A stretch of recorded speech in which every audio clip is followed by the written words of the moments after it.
Hey guys what's up, स्वागत है आपका हमेशा आकुल टेक एवरीथिंग में। तो आज हम बात करने वाले हैं द फ्लैश के सीजन 9 एपिसोड 7 के बारे में। और पिछले एपिसोड के बाद मुझे नहीं पता कि मैं क्यों ही देख रहा था ये एपिसोड, बट लिटरली ये एपिसोड देखने के बाद मुझे लगा कि ये एपिसोड पिछले 7 एपिसोड से बहुत बढ़िया था। पिछले 6 एपिसोड से बहुत बढ़िया था, ये तो 7वां था ही। तो जिन लोगों को नहीं पता, मैं पहले ही उन लोगों को बता देता हूँ कि सारे एपिसोड्स को अलग अलग लोगों ने डायरेक्ट किया है। और पिछला एपिसोड डायरेक्ट किया था चैड लो नाम के एक बंदे ने। और मुझे नहीं पता कि एक बंदा जिसका नाम चैड है, तुम उसको कैसे ही फ्लैश का एपिसोड डायरेक्ट करने के लिए दे सकते हो। खैर, जिन लोगों ने अभी तक एपिसोड नहीं देखा है वो जाके पहले एपिसोड देख लो, उसके बाद मेरी वीडियो देख लेना। तो with a face follow warning और without any further due video को स्टार्ट करते हैं। तो एपिसोड स्टार्ट होता है द ड्रीमर या फिर निया नाल के साथ। और जिन लोगों को नहीं पता निया नाल कौन है, उन लोगों के लिए मैं बता दूं कि निया नाल नाल्टोरिया नाम के एक एक्स्ट्रा टेरेस्ट्रियल प्लैनेट से बिलोंग करती है। और इसकी पावर्स, अगर तुम मुझसे पूछोगे तो इसकी पावर्स है कि ये ड्रीम एनर्जी को किसी भी चीज़ में कन्वर्ट कर सकती है। तो एपिसोड स्टार्ट होता है द ड्रीमर के साथ या फिर निया नाल के साथ। और इसको एक ड्रीम आता है जिसके अंदर ये अपनी पावर्स को एक्सटेंड करने की कोशिश करती है, बट वो ड्रीम बहुत ही जल्दी एस्केलेट हो जाता है एक नाइटमेयर के अंदर। और निया को काफ़ी सीवियर हेडेक्स होने लगते हैं। इसी सीन के बाद हमें दिखती है वो हुडेड फिगर जो कि हमें ट्रेलर के अंदर दिखी थी, पर हमें ये हुडेड फिगर ही दिख रही थी और साथ में निया नाल का कोई कनेक्शन नहीं दिखा था, जिस वजह से हम पता ही नहीं लगा पाए थे कि ये निया नाल से किसी तरीके से कनेक्टेड है। तो निया नाल इस हुडेड फिगर को एक ईविल स्पिरिट समझ रही होती है, जिसके बाद वो अपनी पावर्स यूज़ करने की कोशिश करती है, बट ये ईविल स्पिरिट उसकी पावर्स ले लेती है और उसी के सामने आयरिस को मार देती है। इसी के बाद निया ड्रीम से उठ जाती है और वो सबसे पहला काम करती है आयरिस को ढूंढना। मतलब वो आयरिस को ढूंढने निकल जाती है ताकि वो आयरिस को प्रोटेक्ट कर सके, जो भी आयरिस को लेने आ रहा है या फिर जो भी आयरिस को हार्म करने आ रहा है। फिर हम देखते हैं कि आयरिस और बेरी डिस्कस कर रहे होते हैं नोरा के बारे में। और आयरिस बोलती है कि मैं नहीं जानती कि नोरा चीज़ फ्राइज से इतनी ऑब्सेस्ड क्यों है। चीज़ फ्राइज काफ़ी टेस्टी होते हैं यार, सभी ऑब्सेस्ड होते हैं चीज़ फ्राइज से, नोरा की बात अलग नहीं है। पर इसी बीच आ जाती है एलेग्रा और एलेग्रा आयरिस से डिस्कस करती है क्या हमें ये आर्टिकल अभी पब्लिश करना चाहिए या नहीं करना चाहिए। और ये आर्टिकल होता है रेड डेथ के बारे में। और रेड डेथ के बारे में तो होता है, बट इसकी हेडलाइन पढ़ के आयरिस को याद आता है कि आयरिस को जो मैप बुक दिखाई थी बेरी ने, उसके अंदर भी कुछ ऐसी सिमिलर हेडलाइंस थी।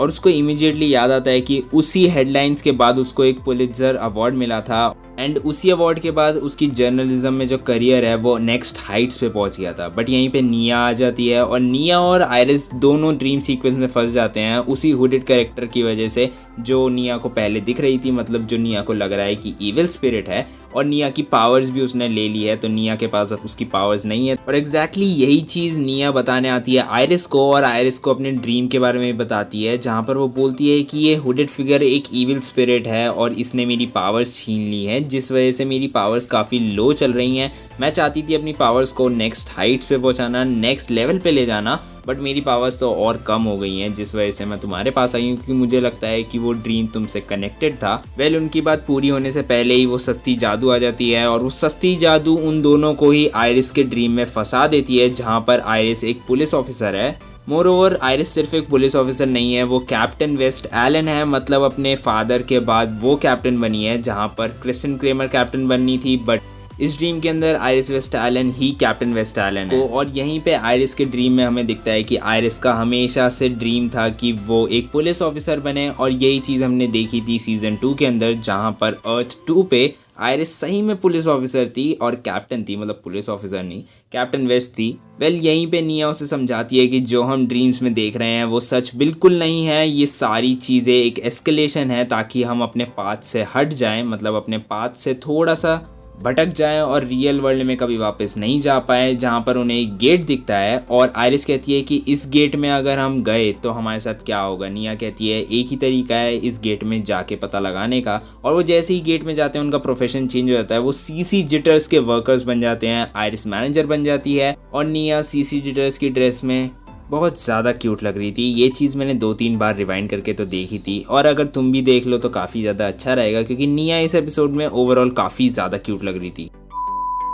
दूसरी तरफ टीम फ्लैश ट्राई करती है कि वो निया और आयरिस को दोनों को ड्रीम सीक्वेंस से बाहर निकाल सके, बट उन्हें कोई भी वे नहीं सूझ रहा होता कि वो कैसे निकालें। इसके नेक्स्ट सीन में हम देखते हैं कि निया और आयरिस बात करते हैं कि वो लोग कैसे निकल सकते हैं इस ड्रीम से। और आयरिस से निया पूछती है कि तुम्हें रियल लाइफ में कोई प्रॉब्लम्स थी या नहीं थी। तो आयरिस कहती है कि मैं हमेशा से चाहती हूँ कि मुझे फ्रीडम मिले कि अपना फ्यूचर खुद चूज़ करने की, और यही उसकी फाउंडेशन है कि उसने एक टाइम ट्रैवलर से शादी करी है, तो उसके पास सारी चीज़ें फ्यूचर की उसको ऑलरेडी पता है, जिसकी वजह से वो अपना फ्यूचर डिसाइड नहीं कर पाती है। और इसी पे निया उसे समझाती है कि जर्नलिज्म तुमने जब चूज़ किया था तभी तुम्हें ये अवार्ड मिलने का फ्यूचर तय हो गया था और तुम उसे अब नहीं चेंज कर सकती हो। जिसके बाद निया को एक गेट दिखता है और उस गेट के ऊपर काफ़ी सारे वेब्स बने होते हैं, जहाँ पर हमें पता है कि वो वेब्स कहाँ से आए हैं। अगर तुमने सुपरगर्ल नहीं देखा और तुम्हें नहीं पता कि निया की मदर कैसे मरी थी, तो निया की मदर को एक स्पाइडर ने काट लिया था और वो मर गई थी। हाँ, ऐसा असल ज़िंदगी में नहीं होता कि स्पाइडर काटे और सब स्पाइडरमैन बन जाए। कुछ शोज़ में इसका अलग भी होता है या फिर उल्टा भी होता है कि स्पाइडर काटने से आप मर जाते हैं, और यही असलियत है कि स्पाइडर काटने से आप मर जाते हैं, स्पाइडरमैन या स्पाइडर वुमन नहीं बनते हैं। तो इसके बाद निया अपने खुद के ड्रीम में एंटर कर जाती है जहाँ से एपिसोड स्टार्ट हुआ था, और उसको वो सस्ती जादू दिखती है जो कि अपना हुडी उतार लेती है और उसको अपनी पावर्स दे देती है। मतलब निया जिस पावर को ढूंढ रही थी पूरे एपिसोड में, वो पावर स्टार्टिंग से ही उस सस्ती जादू के पास है, और निया सोच रही थी कि ये इविल स्पिरिट है जो आयरिस को मारने आई है।